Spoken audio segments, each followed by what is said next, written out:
What's up, tribe? How you guys doing? This is a new show, right?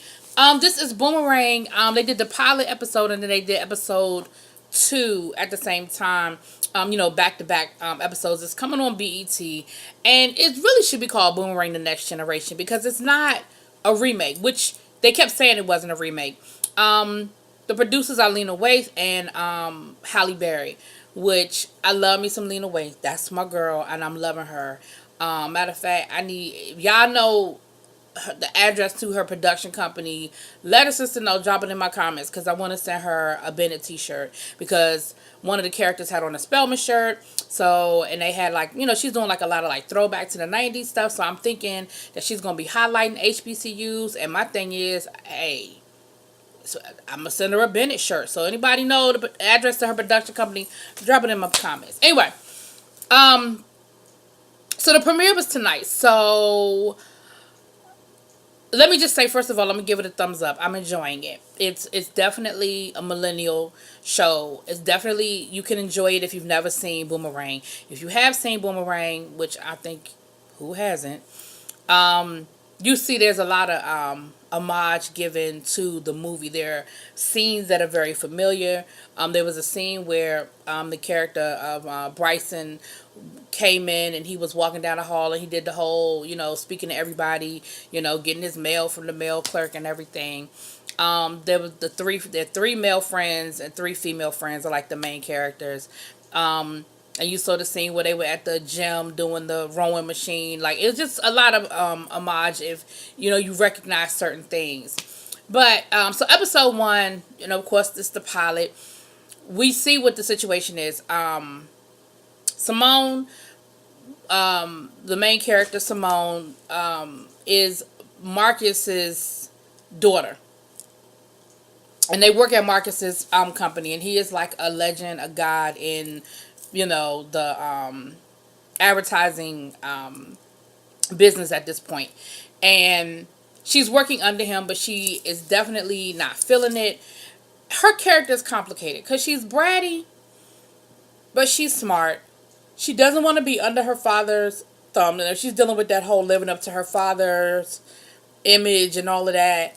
And we see in the opening scene, they're doing a commercial. It's like a throwback to the '90s, and she's just on the sideline talking mad shit about this is such a stupid concept. Who came up with this? And they were like, your daddy. And she was like, whatever. Like, it's still stupid. I don't care who came up with it. And she butts heads with Vic, who's like the boss.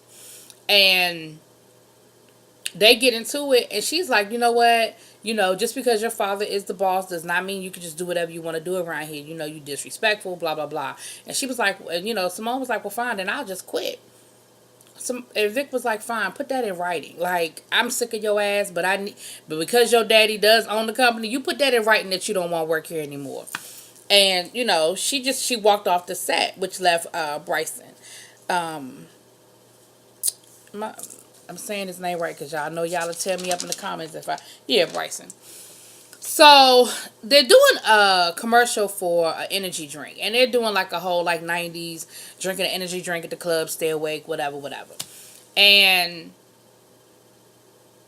the thing that pissed Simone off was the guy character in the commercial was talking to a dark-skinned girl, and then he sort of dropped the dark-skinned girl for the light-skinned girl, and she was like, you can't do that. You can't have him leave the dark-skinned girl for the light-skinned girl. Like, that whole image is just wrong. So that's what set her off, and that's what the whole argument was about.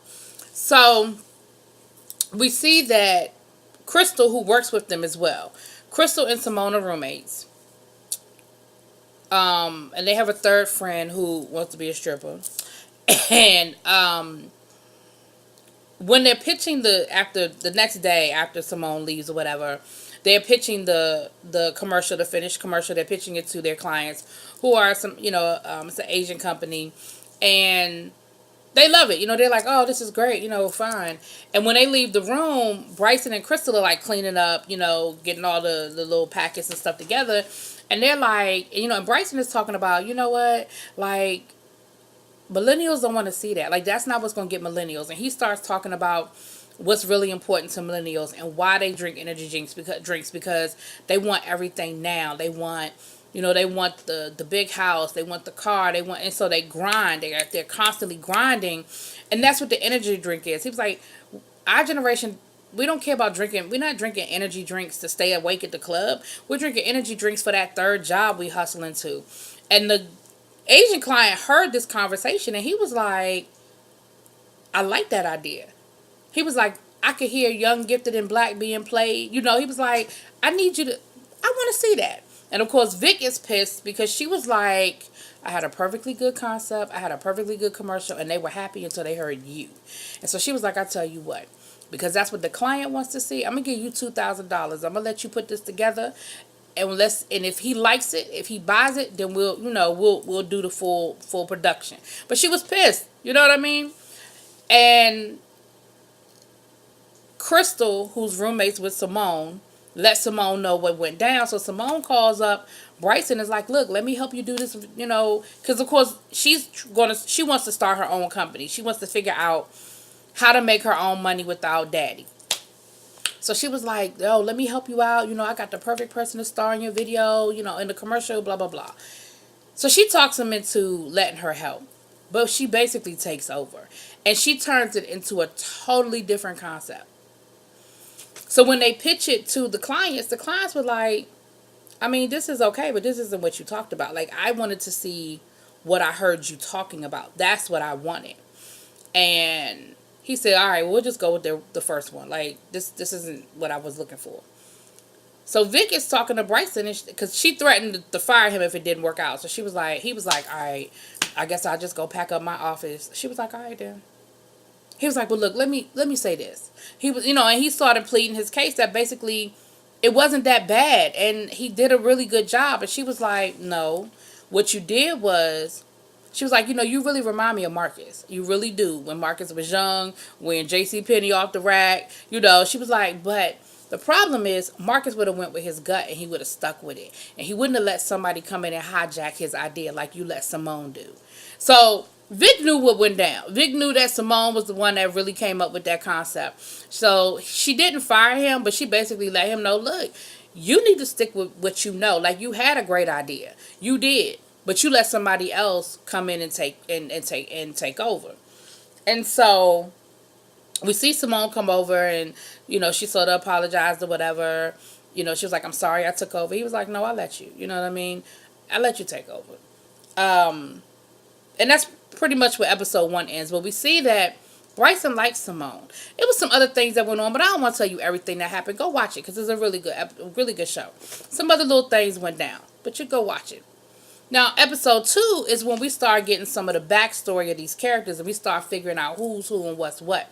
Because Simone seems like she's bisexual. And maybe not.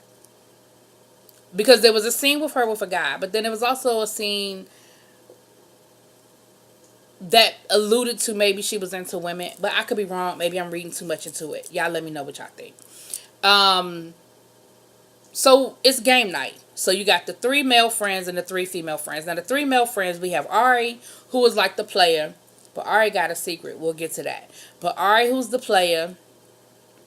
David, make sure I got the names right. Ari. David, yeah. David is the preacher. Always talking about his love for God and everything like that. And then we have Bryson. And then we have Crystal, Simone, and I didn't write down, I think her name is Maya. The one that's a stripper. And she ends up becoming Simone's first client. Because I guess Simone is going to get into talent. That's going to be her way to try to make money. So, part 2, or episode 2, is game night. So they get together, they have this game where they get together and they have game night. So this is what we find out. Because again, it was a lot going on. I'm not going to tell you every single thing. But what we find out is Bryson has a crush on Simone. Simone knows that Bryson likes her, but Simone is a free spirit. And she's a free spirit, right? And Ari told her point blank, look, she got daddy issues. So if you waiting for something from her, you ain't going to get it because she dealing with some other shit. Crystal and David dated at some point. They dated. And David feels like Crystal is his soulmate. But of course, David is on a track of he has his own church. He's dedicated to his relationship with God, so forth and so on. Crystal is doing Crystal. Crystal drinking, and Crystal smokes weed, and Crystal, and he even said something to her at one point, talking about something, I still see you drinking the devil's nectarine, and Crystal was like, yeah, and I like it. You know what I mean? Like, dude. You could tell they still have feelings for each other, but I think they're just in two different trajectories right now, and I think Crystal is trying to be fair to David, like, look, I'm not where you are spiritually, and it's not fair for me to, bring you down. I ain't gonna say bring you down, but to put you in temptation's way when I know you're trying to be dedicated to God. That's how I read it. I could be reading too much into it, but that's how I read it.